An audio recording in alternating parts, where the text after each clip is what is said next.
Welcome to another interesting week on the Papyrus TV Africa. This is your news highlight of the week.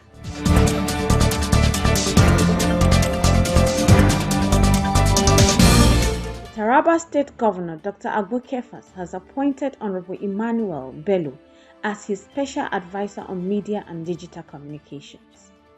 This was made available to the press by Yusuf Sanda, the Chief Press Secretary to the Governor, who says the appointment is with immediate effect. Honorable Bello was Commissioner of Information under the administration of late Dambaba Suntei and also served former Governor Darius Ishaku. Until his appointment, Honorable Bello was a Rise TV news analyst.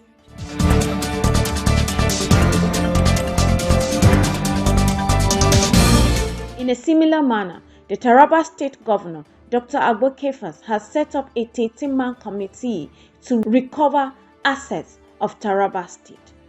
The Asset Recovery Committee, chaired by retired Major General Habila Vintenabas, has retired Colonel Nwonuke Agyo, retired Navy Captain Atiku Bakari, Chief of Staff, State House of Assembly Representative, the Auditor General Representative, a nominee of the State Accountant General, and a nominee of the National Assembly. Others include a nominee of the State Ministry of Justice and a nominee of the State PDP, a nominee from the Office of the SGS, Professor Mahmoud Hamid Umar, while Mr. Saleh Aji is to serve as the Secretary of the committee.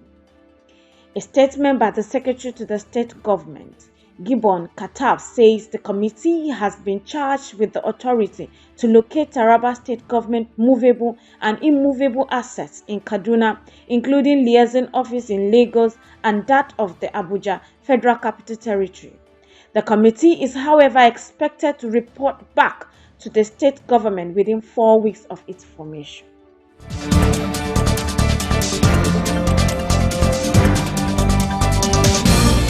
Amid the outcry of Nigerians on the effect of subsidy removal, federal government-owned NNPC Limited on Tuesday 18, 2023 hiked petrol pump price to 617 naira per litre from 537. Although it's reported that the increase was as a result of deregulation of the downstream sector, which allows changes in price based on its cost element, considering the dwindling value of the naira, which puts pressure on fuel importers, including the NNPC Limited, as well as major and independent marketers. Commenting on the development, the National Operation Controller of the Independent Marketers Association of Nigeria, IPMAN, Mike Osute, said, "It is not about NNPC Limited. It is about the market's fundamentals. Every market stands alone with its different cost elements. The low value of naira is currently impacting the market. It is now more than 800 to $1. This is why the market is responding this way. It has to spread because as operators, our price depends on our cost. Even though some importers have been able to import the product, it cannot be cheap because it is based on the current market fundamentals, especially foreign exchange. The public should also know that importers source their foreign exchange from the banks at the current rates."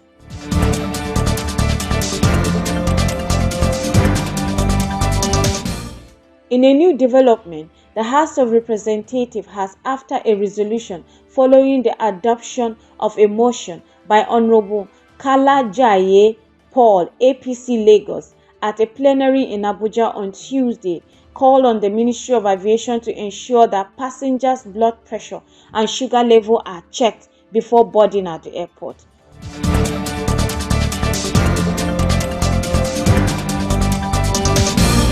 In another development, Senator Abdullahi Adamu, the national chairman of the All Progressive Congress, APC, has within the week resigned his position, followed by the National Secretary, Ayola Omisori. It is reported that Adamu has been facing many battles since the party won the February 25, 2023 presidential elections, having opposed openly the emergence of Bola Tinubu as the party flag bearer. It is alleged that he was ordered to resign by the president. The embattled chairman, who admitted supporting Ahmed Lawan, however, denies having rift with the presidency. He had fixed a National Working Committee meeting for Monday, July 17th in preparation to the caucus and National Executive Council NEC meeting of July 18th and 19th, when what becomes of the meeting, originally planned for Monday, became a matter of conjecture. In reaction, the Deputy National Chairman North of All Progressive Party, APC, Senator Abubakar Kyari, and Secretary, has taken over the National Working Committee of the ruling party, which confirms the widely reported resignation of the National Chairman, Senator Abdullahi Adamu. Although it has been rumored that the immediate past Governor of Kano State, Abdullahi Umar Ganduje, have been pinned down as the replacement for Abdullahi Adamu.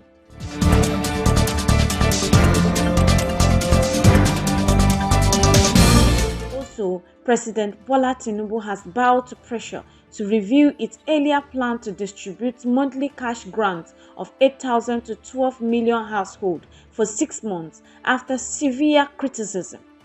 The president on Tuesday revealed another measure to distribute fertilizer to 50 million Nigerian farmers as part of efforts to reduce the hardship occasioned by the fuel subsidy removal. The policy have been criticized for falling short of expected level of intervention required to ease the pain of the vulnerable Nigerians. A statement signed by Tinubu's Special Advisor on Special Duties, Communication and Strategy, Alake, on Tuesday reads, "The President has directed that the 8,000 conditional cash transfer program envisaged to bring succor to most vulnerable households be reviewed immediately." Aleke further said the new directive was in deference to the views expressed by Nigerians against it.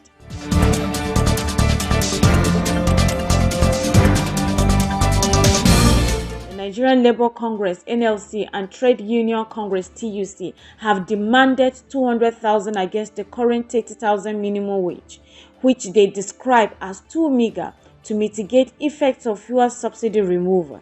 They say minimum wage should be increased from the current 30,000 to 200,000 before the end of June 2023, with consequential adjustment on the cost of living allowance, COLA, like feeding, transportation, housing, amongst many.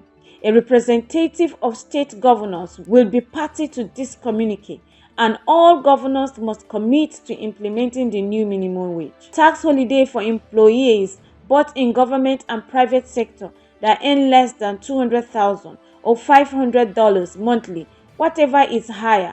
PMS allowance to be introduced for those earning between 200,000 and 500,000 or $500 to $1,200, whichever is higher.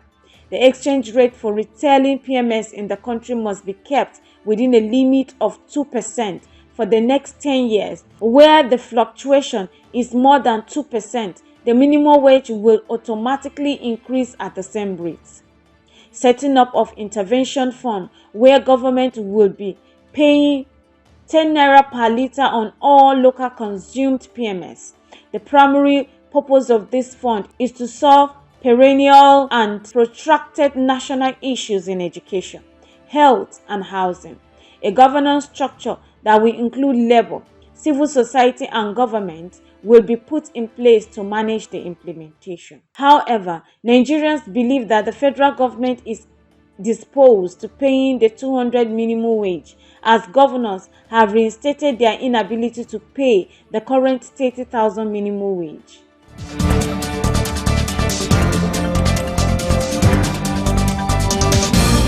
Consequently, it was learned that the government has set up a technical working group led by Anambra State Governor, Professor Charles Solodo, to work on the technical details with a view to resolving the issues as the matter was tabled and discussed at last month's National Economic Council (NEC) meeting led by Vice President Kashim Shettima.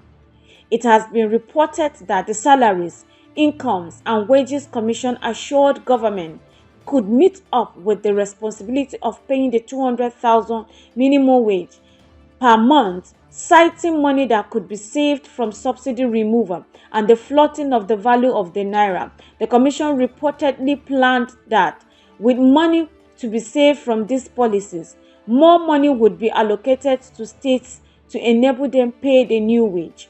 The president was personally convinced that the demand of labor was not unrealistic, pointing to his campaign promises as proof of his readiness to pay. Also recall that before his swearing in on May 29, the president had on Workers' Day on May 1st stated that in Nigeria, I shall have the honor and privilege to lead from May 29. Workers will have more than a minimum wage. You will have a living wage to have a decent life and provide for your families. This explains the reason the president was unperturbed when labor demanded the 200,000 minimum wage.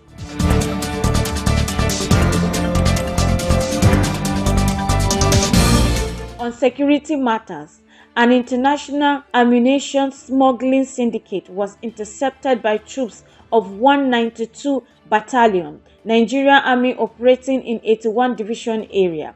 While transporting a truckload of ammunition to Anambra State, the troop acted on actionable intelligence, conducted a stop-and-check operation along Agilete Owode Road in Yewa North local government area of Ogun State, and uncovered the illegal ammunition in a truck with number plate EUN 697XY, loaded with 720 packets of red cartridge of 12 caliber containing 24 cartridge packets, bringing the total to 18,000 cartridges.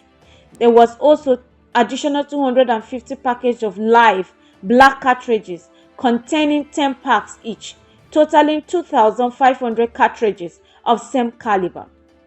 The suspect, identified as Mr. Eric Semovu, a Ghanaian, and the driver, Mr. Lukman Sani, have been taken into custody and are helping with ongoing investigation. Information gathered during plenary investigation revealed that the ammunition, which were surreptitiously concealed in a supposed empty truck, were imported from Mali via Idioroko border. Brigadier General Onyema Nwachukwu, Director of Army Public Relations, says in a statement, the criminals have successfully beaten several other checkpoints en route to their final destination in Onitsha, Anambra State, where they intended to deliver the illegal ammunition. The timely intervention by the vigilante troop, however, thwarted the chaos that such volume of ammunition would have unleashed on innocent members of the public if the criminals had succeeded. The Nigerian Army therefore appealed to all law-abiding citizens to continue to support the troops and other security agencies with credible and actionable information as they combat security challenges across the country. The Chief of Army Staff, Major General Taorin Lagbaja, has commended the troops for their commitment and urged them not to relent as they strive in synergy with other services and security agencies to provide safe and secure atmosphere for all Nigerians and the social economic development across the country.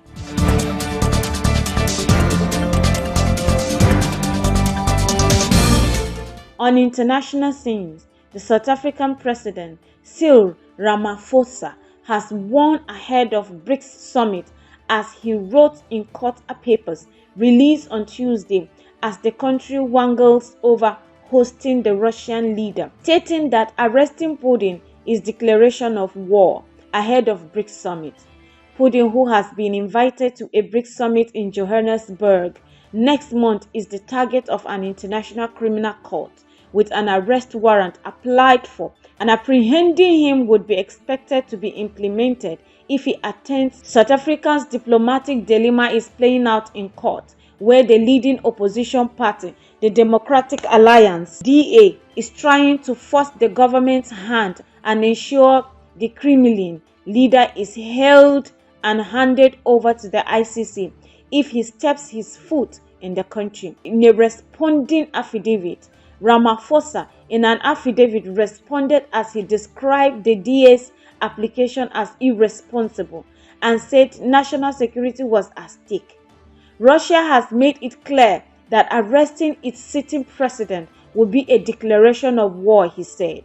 It will be inconsistent with our constitution to risk engaging in war with Russia, he said, adding that this would go against the duty to protect the country. The arrest would also undermine a South African-led mission to end the war in Ukraine and foreclose any peaceful solution. Ramaphosa wrote, South Africa is seeking an exemption under ICC rules based on the fact that enacting the arrest could threaten the security, peace, and order of the state, Ramaphosa said. Last month, Ramaphosa led a 7-country African peace delegation, including representatives from Egypt, Senegal, Zambia, to talk in Kiev and St. Petersburg. The ICC treaty states that a member country should consult the court when it identifies problems that may impede the execution of a request, and that the court may not proceed with requesting an arrest if this would require a state to break international rules on diplomatic immunity.